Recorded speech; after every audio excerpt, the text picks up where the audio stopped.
মৰিয়নি সমষ্টিত এতিয়া বিপদ আহিছে ৰূপজ্যোতি কুৰ্মীলৈ কিয়নো ৰূপজ্যোতি কুৰ্মীৰ সন্মুখত উচ্চ শিক্ষিত ডক্টৰ জ্ঞানশ্ৰী বৰা গোৱালপাৰা মহাবিদ্যালয়ৰ ৰসায়ন বিজ্ঞান বিভাগৰ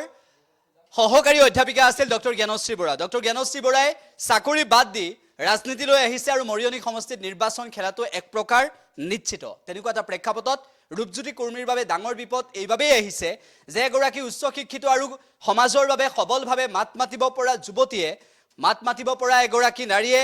ৰূপজ্যোতি কুৰ্মীক প্ৰত্যাহ্বান জনাবলৈ মৰিয়নি সমষ্টিত নিৰ্বাচন খেলিব আৰু তেনেকুৱা এটা প্ৰেক্ষাপটত বিজেপিৰ বাবে দুৰ্ভাগ্যজনক বিষয় এইটোৱে যে আৰু ৰূপজ্যোতি কুৰ্মীৰ বাবে আটাইতকৈ দুৰ্ভাগ্যজনক বিষয় এইটোৱে যে বৰ্তমান সময়ত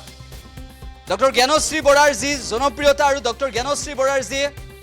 সবল যুক্তি ডক্টৰ জ্ঞানশ্ৰী বৰাৰ যি সবল কণ্ঠ সেই কণ্ঠই যে ৰূপজ্যোতি কুৰ্মীতকৈ বহু ওপৰত আৰু ডক্টৰ জ্ঞানশ্ৰী বৰাৰ দৰে জনপ্ৰতিনিধি যে মৰিয়নিৰ ৰাইজে বিচাৰিব সেয়াও প্ৰায় নিশ্চিত আজি যোগদান কাৰ্যসূচীত ডক্টৰ জ্ঞানশ্ৰী বৰা উপস্থিত হোৱাৰ পিছত ভাষণ প্ৰসংগত কি মন্তব্য কৰিছিল